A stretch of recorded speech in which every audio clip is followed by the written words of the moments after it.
discussion about your family history or your history with Chinese grocers. Her family owned Allen's Market. Secondly, Mary Lo Wong, okay, she was also born in the United States in 1924. In Tucson. In Tucson in 1924, the heyday of the Chinese community. And so she also has an older experience, I guess you could say, of this phenomenon. And Tony Lee also has a contemporary experience with that of Mary Wong.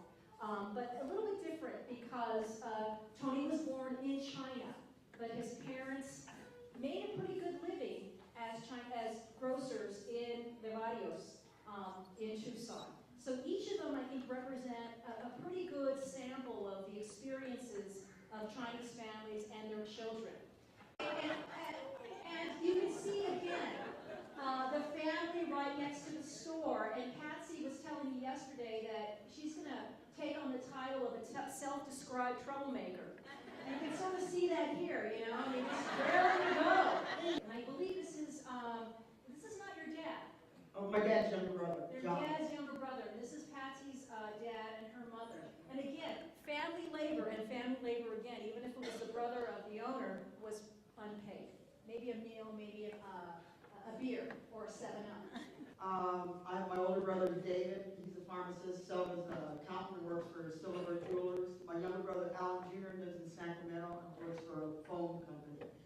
But the four of us, you know, Grace asked me, did you guys have a choice working in the store? Hell yeah, we did. 2 choices. Work in the store or work in the store. Okay, that was great. And you know, I came with Grace because I'm the 3rd child. I was a troublemaker. I was the one that always asked me the questions.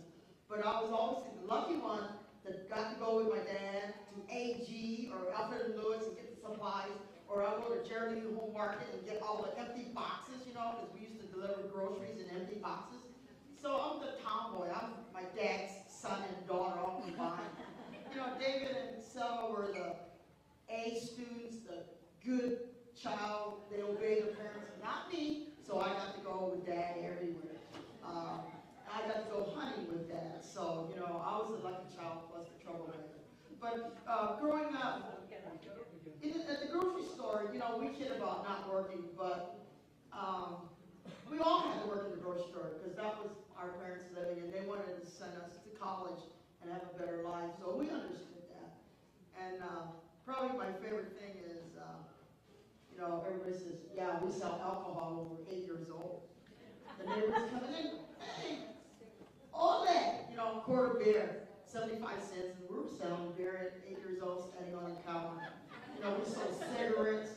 So, right, Mary, we didn't know any difference, and we were always working in the store. If we weren't working in the store, we always did house chores or yard work. So, you know, we were given a choice. Go cut the weeds or go stack the beer. But everybody in our neighborhood was my parents' friends and were my friends, the kids. And the big thing is that what we talked about is why were we in the barrio? Probably for a couple of reasons. Economic reasons and probably prejudice, where we couldn't go to a white neighborhood. So we ended up in the barrios owning grocery stores. And the biggest thing is we gave them credit. You know, they would come in and my friends would come in and sign, Jose, he could barely write, you know, we were 6 years old, but he walked home with $10 worth of groceries and signed his name, and his dad or mom would come in on Friday, and most of my neighbors worked at the mines. They were all miners. So they made pretty good money, and they got credit all weekend. They came in and paid, and it just went just like that. What the kids wanted to buy, it was grocery stores that fit the neighborhood. And probably everybody's favorite thing was Salitos, right? And mom figured out kids like them sweet, so she started putting the old apples and the old oranges. Because we grew up with just lemons, and mom just kind of figured out, hey, these kids like the sweet stuff.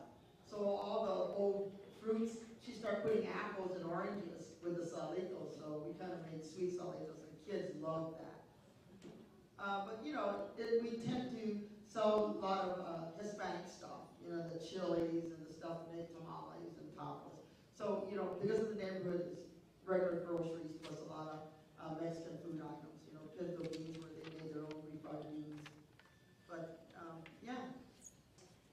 She actually, and her family was put under duress due to the death of her father. They managed to keep their grocery store and train her mother to actually operate it. And she started this endeavor as well as her older brothers, Loy and John. And she started it when she was 13. And she had 3 younger siblings in addition to this family labor. So here's a situation where on Anita Street, this store, Suki Grocery, was surrounded by other Chinese stores in the same barrio on Anita Street. They were the only store that didn't sell meat because the mother, who again operated the store thereafter, couldn't lift the meat. And they didn't have, I guess, a machine to process the meat. But they, like Patsy's store, they sold to Mexican people. They were competitors with, I believe, 5 others or 6 other Chinese grocers on Anita Street who sold to the same barrio. I'm Mary Lo Wong. I was born here in Tucson, and I moved to the Suki grocery store when I was 1 year old. And my father died in 1937, and my mother had 6 siblings, 6 children. So, and she didn't speak a word of Spanish or English. So when my father died, my brother John and I grew up fast. We started to teach her how to run a grocery store. And my mother was very enterprising. She was a widow and ran this little Chinese grocery store from 1937 to 1980. I'm sure she was the only Chinese lady that had a grocery store in those days. We sold dry goods all the time. Oh, I'm sorry. And we grew up in the grocery store. I learned how to work there, and I worked in many other Chinese grocery stores. I worked at Woolley Market on South 12th Avenue. Then I worked at a store called Euclid Market, who is just, the building is still standing on Euclid and University.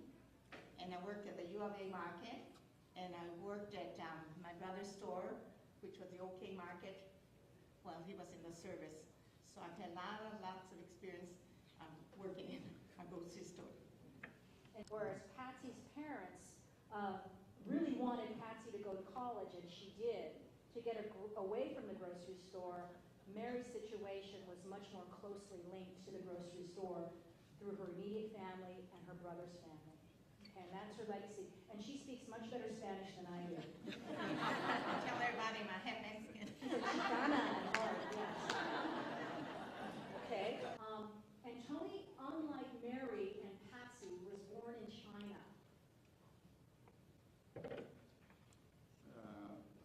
First of all, I have 5 generations in Tucson. It's from 1888. Most year must be most people not quite understand the old Chinese grocery history in Tucson.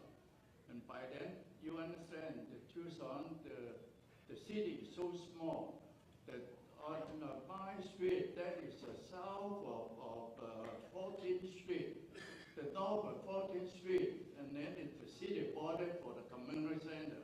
But south of that, on the Maya Street, that's only 1 or 2 blocks. I think it's 20 grocery, Chinese grocery.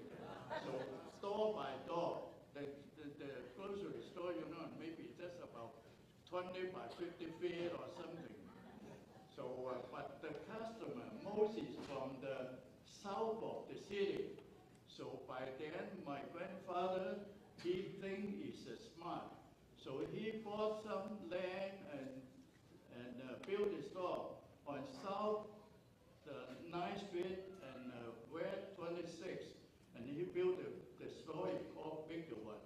And what I mean bigger one is the 1/3 is for the store. 2/3 is for the storage, for the hay. By then he sell the hay for the horse, all those things. And then it's because we have 5 generations. Start with my grandfather and his brother, and both work together, and then on the property under both the name. And later on, and then it's my grandfather and my uncle, they work together on the new store, and they are friends. And later on, it's more grocery store built next to it. So he bought quite a bit land on South Tucson. Even now, it's a 60, 70 years later, those lands still empty. Because he afraid somebody going to build another store. Just buy them out. Give them away. Because of my grandfather and my uncle worked together there, and then in 1937, my grandfather went back to China, and the store gave to my uncle Li Hao. But the property is still under the grandfather and the brother. And later on they separate the properties, and then it belong to the other grandfather or grandfather's brother. And then so the other one gave to my father to work on the store. So he changed the store name from Li Hao to Li Fao. And that is the 1943. And then we came here on 1947. By then, my father, he was in New York for the only Chinese school. He was the principal over there. So he came over here. He don't know how to run the grocery at all. So the business, I tell you, I don't know you believe it or not. One day the business, that's about $30 to $50 business, not make the money. So by then we came over here, how we can make the living, and then we're already married. We engaged in Hong Kong and then married in Tucson. So later on, by the time it's what called Korean War, and then I tried to get a job from the what called the aircraft company, but no experience. So I went to the school in Tucson Heights, a nice school. It's called air mechanic. A lot of boys, they know the cylinder or what. I don't know what is cylinder. So later on, so I quit. I moved to South 6. One of the school is the aircraft, the sheet metal. By then, I'm one of the top, the handmade those things. But later on, one of the salesmen, told me, and then one of the store for sale. And then that's why later on we bought one, it's called Trailer Park Market on the Ventura Street, near the Miracle Mine Stone there. And then for the 16 years. And then it's later on we went into the real estate.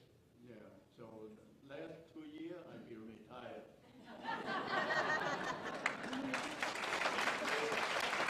Business, so I cannot learn anything. So when we saw the store on north side, tried to operate it, my father doesn't have money because no money. So he said, I don't have experience. And then later on talked to one of the cousins, Jerry Lee. And by then, he is called Big Shot in Tucson. You got the Jerry Lee supermarket or something. So he know the bank. So he have because the bank don't know my father at all. So Jerry Lee have the both side. My father get the $3,000 for me to buy the store. But my father said, I just figured the $3,000 I'm going to throw that away because don't expect we can run the store. Actually, we don't know anything. Okay, but we think, and that is on that situation, we should, go to learn it and because we already got our own families there, that the children is growing or something. So that's why we bought the store on north side. By then, most of the store is on south side of town. So some relative told us, you're going to have the trouble because you go to north side, most of the white American people there, they are more fussy. They need the store clean. They need the meat fresh. So you cannot do that. But we like to challenge it. See? So we go over there. And good thing, we bought the store from Mr. and Mrs. LaFay. And they are so good to us because we don't know anything. They teach us, how to cut meat, how to order, and how to take care of the customer and all that. So we know it because nothing to do. We have to build up our business. So we learn it. We never think about any other thing because day and night, 7 days a week, everything, we just keep working. So later on, finally, we know how to cut meat, we know how to cut, and then we remodel our store 2 times, and then we turn down on the back, and we build our living quarter there. And then it's for 16 and a half years. In 1921, the Tucson Chinese Chamber of Commerce was founded. It's the only Chinese-based Chamber of Commerce beyond that in San Francisco in the American Southwest. So in 1921, again, this is the heyday of the Chinese in Tucson. Folks were able to pool resources through an official Chamber of Commerce that financed individuals who wanted to start in modest grocery stores. And that's very important given the fact that, again, the only Chamber of Commerce in the United States, at least this side of Mississippi, beyond San Francisco, was that in Tucson. Men came to Tucson, and they leased grocery stores from Mexicans who were no longer interested in running a grocery store. And they leased the grocery store and the apartments, the adjoining house, from Mexicans. And I write about this in an article that I just published in August. Okay, so these relations are very, very key. When you don't have any finances, when you don't have any kith relations here in which to draw, you rely on your neighbors. And that's what happened initially in 1900 with Chinese, the first ones here who were grocers, Mexican neighbors. Grace, in my generation, my dad opened a store in 47. So what he did is he had his GI Bill, and my uncles, Uncle Howard and Uncle Jerry, were already living in Tucson with Uncle Tony, and they said, hey, my dad wanted to use his GI Bill to get a degree in engineering. Yeah. And so he comes to Tucson, actually, to go to U of A, and boom, like just typical young fathers, he had a wife and he has a son coming, So the famous word I always say to Robin, Chili Bill introduced our grocery stores. And everybody that had a grocery store knows Chili Bill. He was actually the salesman that sold all the spices to all the Chinese stores. So he knew what store was empty or who somebody wanted to sell. So when my dad was working for Uncle Howard, Mexican spices or Chinese spices? Mexican spices, like chili peanuts and all that stuff, and Even oregano. those Chinese spices are hot. Yeah. Hotter than the Mexican jalapeno. But anyway, Chili Bill said, hey, Alan, there's a store for sale. And so same thing there. My dad borrowed money from Uncle Howard, maybe $500, and he sold his GI money, and that's how we got. Yeah. But I don't know how Mary's family, but that's, that was 1947 after World War II. Right. Well, my grandfather came in 1870. My grandfather came in 1870, so my son here is almost 6 generations in Tucson. But my mother managed because my uncle who owned at that time was a big Chinese grocery store called the Eagle Market on South 6th Avenue. So he helped my mother quite a bit if we were in financial trouble. But my mother was very enterprising. She raised 6 children in that little Chinese store, just selling 5 cents worth of candy and, like you say, salabitos. A lot of salabitos, but a lot of salabitos. Right, and the success of the markets, which again are not grocery stores, the success of the markets of the Chinese who own them really helped the small-scale grocery stores until the children working in those grocery stores went to college. And those stores, again, are slowly vanishing. But we still see some markets, again, in the 80s and the 90s and some super centers, okay? But again, it's a totally different animal in terms of a grocery store versus a market versus a super center. I learned this from Esther, everything originated in China 10, Esther 10. And she said, actually, Chinese invented this credit union concept. The concept is the name Biaohui in Chinese. So maybe you can find 4 or 5 in the 8 relatives or friends. You don't have any money, but they are willing to help. And each one come up with $50. And that's a lot of money. And you give, maybe you say 5% interest. Okay, so when you start a business, you have profit. You return those money to them, one each month. And they would make money this way. And actually you are enabled to get credit get loan from the bank. A little while back, you mentioned that there was about 1,000 to 2,000 illegal or undocumented back in the old days. And somewhere the statistics show that 70–80% of people from Hoi King and Hoi San came over here, and they are paper sons. Can you expand on that paper sons? And how many of us that were born here are anchor babies? And really, really illegal banker babies, if you think about it. This is hard to get a hold on because what you have to do is you have to go through literally thousands of immigration records. And not only that, but you have to trace those immigration records back to family records. In my database, again, it's about 1,600 Chinese cases. I came up with maybe 20 paper son instances, okay, 20 out of 1,600 through Mexico and through this border corridor, okay?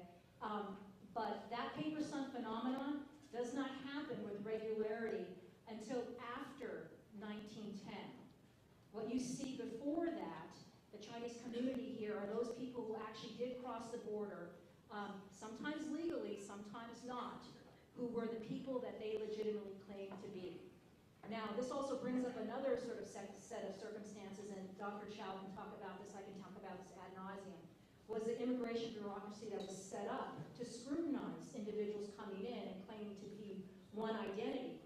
And the reason why a lot of folks came through Mexico is because they could avoid the port of San Francisco and later on Angel Island because they were detained for more than like 2 or 3 months because the immigration bureaucracy was doing its investigation into paper son or fraudulent entry based on another identity. Mexico became a huge thoroughfare so that the Chinese could avoid this situation of being detained for 2 or 3 months and came through Mexico into the United States a little bit less encumbered, but yet, like I write about in my book, I talk about how the immigration bureaucracy is really built based on surveillance and scrutiny of the Chinese, not necessarily detention. Now, merchants came to the United States from Mexico as Mexican citizens, and they came legally. And the next article I'm going to write about is really how laborers came here illegally and were smuggled by Mexicans, but that happens after 1915. This is why, folks, we need your records, because you may not know what you have in terms of the documentation, how that may link up to other documentation. You may have the missing, I guess maybe the smoking gun into a history that's completed. Because as a historian, and Dr. Chow can say this, we're sort of like detectives, you know, that show, History Detective, which I never watch, but everyone asks me about. We're linking pieces of information together, and I may be missing a piece of that puzzle to actually illuminate that story as truth. Other than that, I'm speculating, and then that's bad history.